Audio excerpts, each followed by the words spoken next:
China and the United States are once again in tension, but this time it's not about semiconductors or tariffs, it's about rare earth materials. These materials are extremely important because they are used in almost every day in our life, even in all modern technologies. From smartphones and electric vehicles, even to wind turbines, satellites, or even fighter jets. Without rare earths, many of today's advanced technologies simply can't function. But what makes them so special? And rare earths are a group of 70 metallic elements. They are not actually rare, but they are just very hard to mine and process. They are extremely essential for making strong permanent magnets, the components used in electric vehicle motors, missile guidance systems, and renewable energy technology. So in other words, they are actually the hidden power behind all this modern life. Recently, China has decided to tighten its control over the global supply of all these materials. Starting from December 2025, which is just 2 months from now, the Chinese government will require special export licenses for any company that wants to sell magnets or any components containing Chinese rare earths, even those components are produced outside of China. These new rules means that if a company in Japan, South Korea, or even the United States uses Chinese rare earths or Chinese technology in their production process, they still need to get approval from Beijing before even exporting the products for other countries. Not just the material themselves, but over how and where they can be used in global industries. China says the policy is aimed at protecting their resources and also to take care of their own interests, preventing over-exploitation and ensuring national security. Official claims that the goal is to regulate export responsibly and avoid environmental damage caused by excessive mining. However, many global analysts believe that the timing and the scope of these new rules are politically motivated, a strategic move by Beijing to remind the world, especially the United States, on how dependent the modern industry are still with China. China currently controls over 70% of a global rare earth mining and more than 90% of a rare earth refining and magnet productions, even when other countries like the United States, Australia, and even Myanmar mining the rare earths.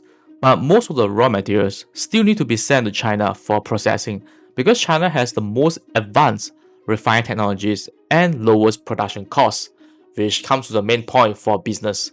That dominance gives Beijing an upper hand and also enormous leverage. When Beijing adjusts export quotas and tighter regulations, the effects ripples across the entire global supply chain. Since these new regulations and restrictions weren't announced, data from September 2025 shows that China exports of rare earth magnets to the United States dropped by almost 30%. For high-tech industries, that's a huge shock because all these high-tech companies that actually requires rare earth, especially those that have been processed to manufacture goods or high-tech goods. Rare earth magnets are critical for electric vehicles, defense systems, renewable energy project, and also data center. A shortage could drive the prices even higher and slow down productions line throughout the whole world. And this is not just the first time China has used rare earths strategically. Back in 2010, China briefly cut off rare earth exports to Japan after a diplomatic dispute, which caused global prices to skyrocket. That moment shows the world that just how powerful China controls in rare earth processing technologies and also in this sector. And also many experts see in 2025 this year move as a repeat of that strategy, this time directed toward the United States. So he's trying to boss around and tell the United States that we are still controlling some of the critical technologies, not only by the United States. And of course, it's not standing still for the United States. The United States government has identified rare earths as critical materials for national security. It's working with allies like Australia, Canada, and even some Southeast Asian countries to build a new mining and refining capabilities outside of China, meaning that they want to reduce reliance on Chinese supply chain on rare earth processing. Pentagon and also invested companies like MP Materials and Linus Rare Earths to boost domestic supply. But the reality is, building a full supply chain takes time, and of course, a lot of money. Experts estimate that it will take more than a decade for the United States and its partners to fully reduce their dependence on Chinese processing. Right now, even rare earths are mined in the United States. They still have to be shipped to China for refining. In response to China's move, Washington is also considering a new export restrictions on its own, particularly on Chinese products that use American-made software and manufacturing tools.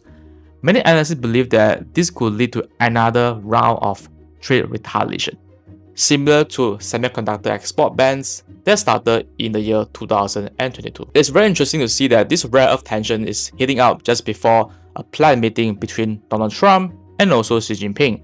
Some believe that Beijing timed its announcement as a negotiation tactic, a way to increase leverage before even any trade or technology talks with all these partners. European countries are getting nervous, especially Germany, whose cars and green energy sectors depend heavily on magnets or components imported from China. The global impact could be significant. If you look at this, the global supply chain means that it is actually interdependent and we are getting more and more interconnected.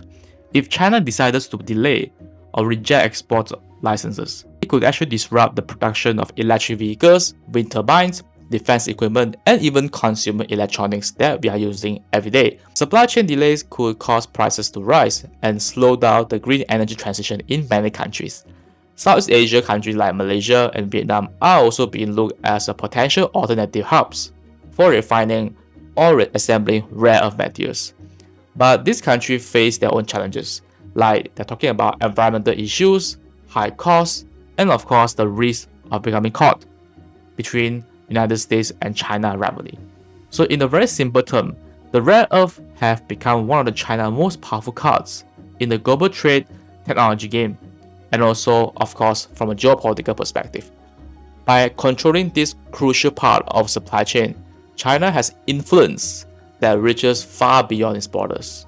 For the United States and its allies, the race is to build an independent rare earth supply chain before China grips becomes stronger and even tighter. And one of the thing about this is China still holding an upper hand on rare earth processing technologies. Leave your thoughts and comments down below, and do not forget to subscribe for more content like this. And see you in the coming videos. Bye bye.